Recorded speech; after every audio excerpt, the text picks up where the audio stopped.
A US politician is calling for the Russian President Putin to be assassinated, and this comes after a fire broke out in a training building outside the largest nuclear power plant in Europe, and of course this had to do with the Russia and Ukraine situation, so that is what we are going to be talking about in this video.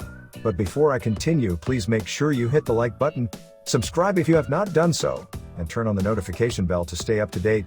So before I show you what the US politician had to say, let me read this article to you first.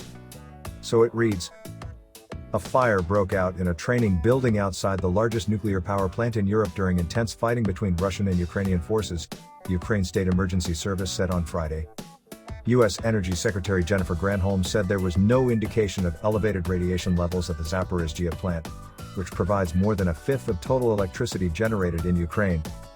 A video feed from the plant verified by Reuters showed shelling and smoke rising near a building at the plant compound. There has been fierce fighting in the area about 550 kilometers, 342 miles, southeast of Kyiv, the mayor of the nearby town of Energydar said in an online post. He said there had been casualties, without giving details. As a result of continuous enemy shelling of buildings and units of the largest nuclear power plant in Europe, the Zaporizhzhia nuclear power plant is on fire, Mayor Dmitry Orlov said on his Telegram channel. Russia has already captured the defunct Chernobyl plant, about 100 kilometers north of Kyiv, which spewed radioactive waste over much of Europe when it melted down in 1986. The Zaporizhzhia plant is a different and safer type, some analysts said. Early reports of the incident at the power plant sent financial markets in Asia spiraling, with stocks tumbling and oil prices surging further. US President Joe Biden spoke with Ukrainian leader Volodymyr Zelensky to get an update on the situation at the plant.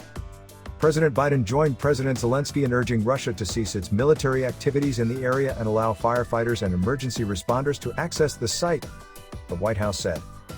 Energy Secretary Granholm said on Twitter that the reactors at Zaporizhzhia were protected by robust containment structures and were being safely shut down. Ukrainian Foreign Minister Dmytro Kuleba said the Russian army was firing from all sides on the plant. Fire has already broke out. Russians must immediately cease the fire, allow firefighters, establish a security zone. He wrote on Twitter. The International Atomic Energy Agency said in a tweet that it was aware of reports of shelling at the power plant and was in contact with Ukrainian authorities. As the biggest attack on a European state since World War II enters its 9th day, thousands are thought to have died or been wounded. 1 million refugees have fled Ukraine and Russia's economy has been rocked by international sanctions. The United States and Britain announced sanctions on more Russian oligarchs on Thursday, following on from EU measures, as they ratcheted up the pressure on the Kremlin. More companies including Alphabet Incorporated's Google, footwear giant Nike and Swedish home furnishing firm IKEA shut down or reduced operations in Russia as trade restrictions and supply constraints added to political pressure. Sanctions have had a profound impact already, Biden said. Russia calls its actions in Ukraine a special operation that is not designed to occupy territory but to topple the democratically elected government, destroy its neighbors' military capabilities and capture what it regards as dangerous nationalists. It denies targeting civilians. So what are your thoughts on this situation? For me personally at this point, Putin must not know he has so many person out for him now.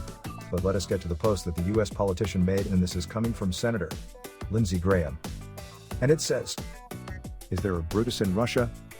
Is there a more successful Colonel Stauffenberg in the Russian military? The only way this ends is for somebody in Russia to take this guy out.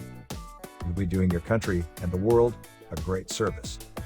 So now I need everyone watching this to let me know how you feel about this entire situation. Do you think Putin will ever stop? Anyways, do not forget to like this video, share and hit the subscribe button, and I will catch you next time.